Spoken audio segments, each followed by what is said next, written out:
Welcome back, JumpX podcast, episode number 31. Austin Young, back here, JumpX. JumpX. Let's go. Sex. Let's go. 31.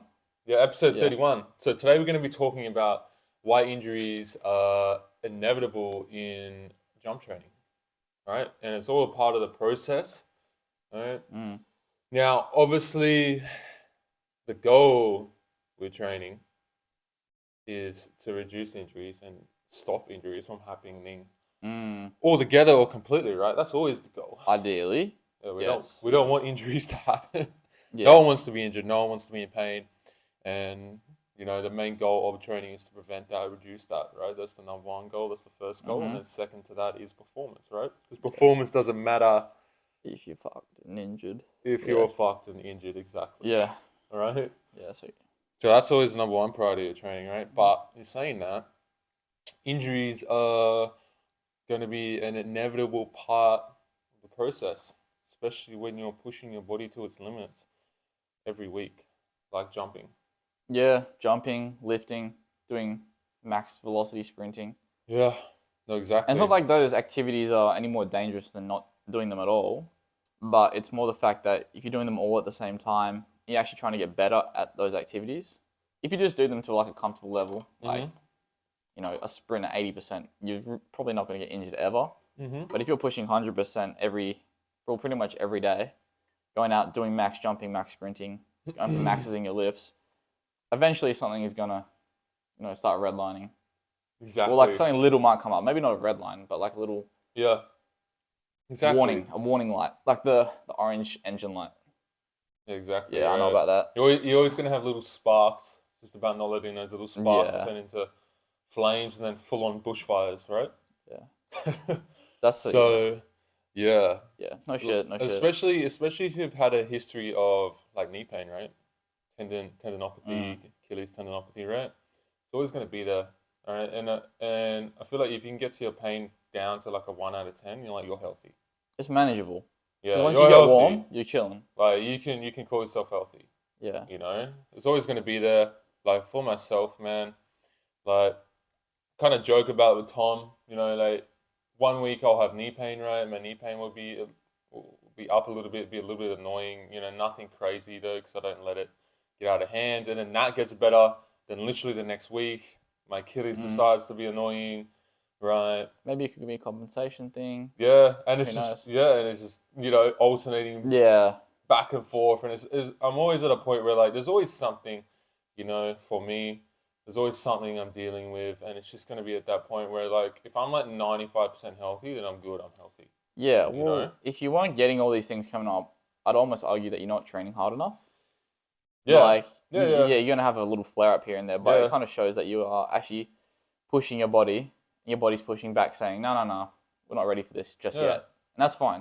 It's just, if you keep pushing through that, that's when you're like stupid. You can even look at that as a good thing to an extent, right? If you're getting a little bit of tendon pain, that means you've challenged your body a little bit, right? You're trying to push it to adapt to something it hasn't done before, right? So your body's responded with a little bit of pain. And that sense, if it's not too out of hand, it's only a little bit, that can be looked at as a good thing. But hey, I actually pushed my body. I actually challenged it a little bit. You know, as long as I give it the proper rest and recovery it needs and don't do anything stupid, be smart from there. Yeah. I'm actually going to come back better than I was. That also being said, don't go out and try and hurt yourself because you feel like you're working hard. No. Because that's not what we're saying by any means. Yeah. But like, you know, Hack, right? He doesn't get knee pain, touch wood, at the moment. And he's like, guys, I feel left out. I've literally heard him say he has though. He tells me he doesn't.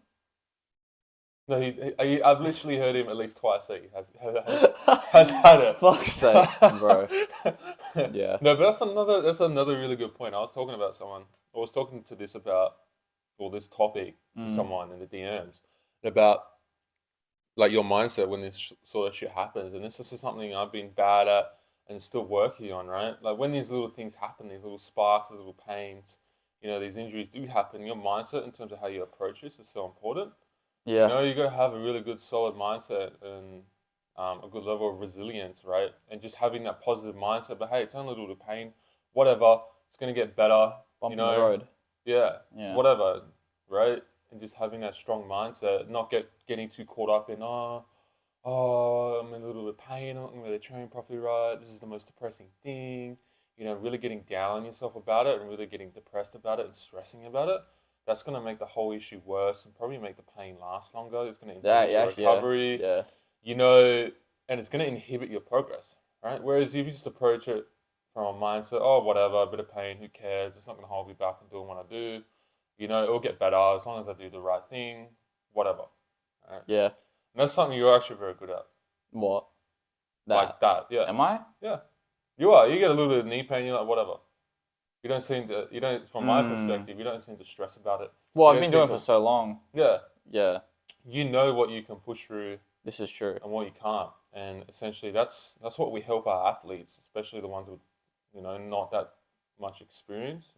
We help them with learning what sort of pain they can actually push through, right? Now, if you're actually looking for help in that sort of aspect, you're looking for help in terms of knowing what you can push through, what you can't. You guys are looking to jump higher. You guys are looking for guaranteed results in your first 30 days. All right, send us a message on Instagram, podcast, and we'll help you out. We'll get you onto our coaching, onto our training, and get you guys jumping higher. We'll literally get you guys freaky. Yeah, and we'll fix your knee pain if you have knee pain. Yeah, we'll help or whatever you pain you have. Yeah. Any injuries, Tom and I. We've had them all. Yeah. Not all, but we've had a lot. Yeah. And I think there's that book, what's it, Blessing of Injury? I don't know that book. Yeah, well, yeah. There's a gift of injury. So basically, obviously injuries suck, but it's almost like if you want to look at it in a mature point of view, you can look at it as a learning experience. And because we've both gone through like different injuries ourselves, we can use that knowledge on people on JumpX, so they don't have to go through it, or they can like shortcut their recovery, basically. Yeah. Speed run their recovery. Yeah. Also, going back to what you were saying about you don't let knee pain like get to you kind of thing, what you're saying, is one thing I've really learned. Obviously, if you're jumping every week and really pushing your strength training, you and me would argue that you probably couldn't just get out of bed one day fully cold and go for a max jump. Your knees would hurt, right? Yeah. So there's so many factors that can impact your knee pain, whether that be just how warm you are in your actual body, how much jumping you've done weeks before, and everything like that. But I almost tell myself, if I ever do a jump in a warm-up and I haven't warmed up properly and it hurts, maybe like a 4 or 5 out of 10 knee pain, I never like go and like write myself off. I'm more just like, maybe I just need to warm up a little bit more, do a few things different. So that's one thing I will say is like, never write yourself off if you just have like a little niggle at the start of a jump session. Like I have quad tendinopathy, right? So sometimes squatting can be a little bit bothersome to it. Right? And I've had sessions where I had a little bit of knee pain, and then I've gone to squat, and my first heavy set, the knee pain was like 8 out of 10, right? Yeah. And then I was like, yeah, fuck it, whatever. Like, I'm confident it'll be okay. Second set, friggin' 1 out of 10. Yeah, and that's because you know yourself that it wasn't going to... It's probably just you weren't warm enough. And then the next day, I was fine. Mm-hmm. The next day, I was absolutely fine. But it's like, I warmed up at that point, but it's just that was the first heavy set. Right, yeah, okay. You know? So that's the same with jumping. Sometimes your first, like, max jump of the day, oh, fuck, it might hurt, right? But then your second jump might be an 8 out of 10, but then your second jump goes to a 5. Then your third jump goes to a 3. Then your fourth jump goes to a 1, and then it's gone, right? And then you make sure you don't over jump on that day, and then you'll probably wake up next day fine. Tendons actually need stimulation. Yeah. Like, if you just go and just completely do nothing, and don't even load it at all, it'll start feeling better. But as soon as you go do one jump like 3 months down the line, you're going to flare it up again. So Exactly. Yeah, that's what you say before, like managing the pain. And that's like typical like symptoms of tendinopathy where, it might hurt straight out of bed if you went for a max jump. Just walk out of your bedroom and fucking do an approach. But if you get warm, do a full warm-up, jumps from 10% going up to 100, you should be able to do a max jump eventually. It's like once you're fine. This is something I've really struggled with, and I'm still working on. Like, I used to train like a fucking pussy, try to avoid all pain in general, right? And if you try to do that, you progress so slowly, you never end up getting anywhere. Yeah. You hold yourself back, right? And it's something I have to constantly internally battle. Like, hey, I have to remind myself it's okay to push through this pain. It's okay to train. This pain is a good thing. Don't stress about it. You know? Yeah. It's like, it's hard. It can be a hard thing to do, and I can imagine a lot of you guys listening can relate to it. Like even if it's not tendon pain, even just like muscular pain, right? You know? Like you mean like DOMs? No, like even just like little strains and stuff Oh like that. yeah, bro. Like you go for it, and I'll give an example. Well, like yeah, there's sometimes where like I've like kind of overstrained my shoulder a little bit dunking, like I've gone Yeah. back, extended too far back and stuff like that. And I've just kind of gone whatever, it'll be fine. I've had this before. It's kind of trained like normal, made sure I didn't do anything stupid, and literally went away in a week, Mm-hmm. right? And I kind of just trained through it, to be honest. You know, didn't really think much of it because I knew like I didn't actually hurt it seriously, even though there was pain there. Yeah. You know? And that comes just with practice and repetition and Yeah, doing it for so long, basically. yeah, that's literally just through experience, right? Yeah. Whereas very often, a lot of people we train, right? First sign of pain, first sign of injury or anything like that, they're like freak the fuck out. They're like, what is this? You know, I'm gonna have to skip today's session. You know, right? Yeah. And like sometimes, yeah, that very well might be the case. You know, I'd argue not most of the time denying. it's not, though. Huh? I'd argue a lot of the time it's not. Yeah. Just because people, I understand that it is like scary a little bit, Yeah. but yeah, nothing's ever gonna feel 100% if you're trying to And push to the max. that's where like our athletes that progress the most, they have the most self-awareness in terms of their own bodies and know what they can push through and what they can't.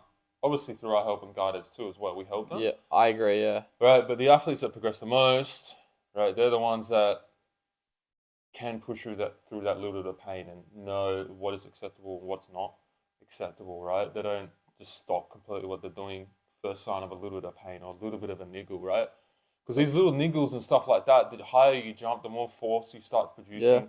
The more and more these little things are going to start to happen, right? And I know the guys that are actually freaky out there know what I'm talking about. There's always something, right? There's always something. Yeah, You know? yeah. If you don't know what he's talking about, maybe either you're a freak in nature and you don't get injured, or you don't jump high enough. Yeah. We haven't been training long enough.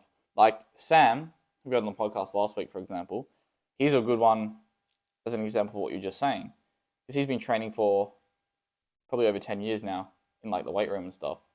So, you know, he does a warm-up squat set or deadlift, or maybe he's like lower back's a little bit sore, like a 2 out of 10. He's not going to go, okay, I've called off the session, No. go home. You know, he's going to push through it if he, you know, obviously if it's fine. Yeah. And because he knows if it is going to be fine or if it's actually going to become an issue. Yeah. So, and that's actually my example. I was deadlifting yesterday and my left hamstring over the last couple, like week or two, has been a bit like tight. But not a strain, but like tight. I did my first deadlift set and I was like, I don't know, I felt a bit funky after. So then I like waited, did my next set, and that was fine. 0 out of 10. Yeah. So that was my example. When you're gonna say your example. Oh, okay, yeah. Yeah. No, that makes sense. That makes sense. And that's just the way when you feel those things, yeah, proceed with caution. Yeah. But yeah, just see how you feel. You know? Yeah. And I reckon this whole podcast we could just put under the umbrella of take everything we say with a grain of salt. That's the saying, grain of salt, grain of sand, whatever it is. Yeah. Because anything we say right now can be taken out of context Yeah. and be like, fucking JumpX, you're retarded. Yeah. They told me to jump through my 10 out of 10 knee pain. Yeah, no, But it's not like that. The process is so individualized Yeah. to what we're talking about. Every person's situation is going to be so specific to Yeah. them, so unique to them. Mm. At the end of the day, that's why we do coaching. That's why. For these reasons. Why they get the best results. Yeah. Yeah. And because all these things are a part of the process and need to be Mhm. managed. And Mhm. it's so unique and individualized to the person. Every person is their own fucking unique little snowflake, Oh, right? yeah. That's not what I thought you were going to say. I thought you were going to say like They're their organism own or some special. shit. They're their own special case. Yeah, okay. You know, sure. literally, everyone's got their own little thing to deal with, right? Yeah. It's a constant learning process for them, for us, Yeah. everything, even with ourselves, right? So Always learning. You know, no one's got the same program on There's- JumpX. yeah. So, there's been like, man, just looking back, there's been random times where like the fascia in my feet have just inflamed for like fucking no reason. RNG. Right, and the first time it happened, I was like, oh fuck, what is this? Because it's a new thing, right? I didn't know what the fuck was happening, right? But I kind of just was like, it's not too bad. I'll jump through it, see how it feels. And eventually over time, it just kind of went away, and then it's happened again since then. And I know, because I've had it before, so whatever, cool, doesn't matter. I Yeah. just push through it a bit, you know? It's easy to overthink those things and be like, you know, so yeah, you wake up. Was it in the morning when it hurt? Was it like doing stuff? No, it's just random, dude. It was so random. Yeah, and It's you're so weird, yeah. probably thinking like, Yeah. what did I do? Like Yeah. backtrapping your last 2 weeks. Yeah, exactly. What did I not eat? Fuck. What did I not eat? How did I yeah. did I undersleep? Oh, did I overjump? When you miss 1 gram of protein for your daily intake, fuck. Yeah. No, exactly. Like, even when I was doing my ISOs yesterday, like, I had no pain before I was doing my ISOs, but I was doing it a little bit different ISOs than normal. I was doing like rear foot elevated split squat ISOs that I haven't done, like weighted ones, a little bit heavier than normal. Okay, like how elevated? Like that couch level? Yeah. I didn't go deep all the way, but it's still different to how I normally do ISOs. Because in the lunge position, I load the back leg also, so I was like loading the front and the back leg at the same time, and I guess the back leg, the fucking, what do you call it, the quad tendon, because it's the back legs are flexed a little bit more. It's a little bit more in a compressed position than normal, right? So after I did those ISOs, I was in there a little bit more, like, I had no pain to start with and had a tiny bit, probably like a 1 out of 10 pain after. Right? But over the course of the day, just went away and it's fine today. Right? It's just my body was just like, oh, what is this? Yeah. What the fuck is this? Haven't done this ISO before. It's just kind of like, obviously just freaking out a little bit and it's fine. It's what do you say, 1.5 out of 10? Oh, max, bro. Yeah. Yeah. Our general rule is if it's under a 3. Yeah. It's under a 3, yeah, it's fine. I was trying to think like of a rhyme.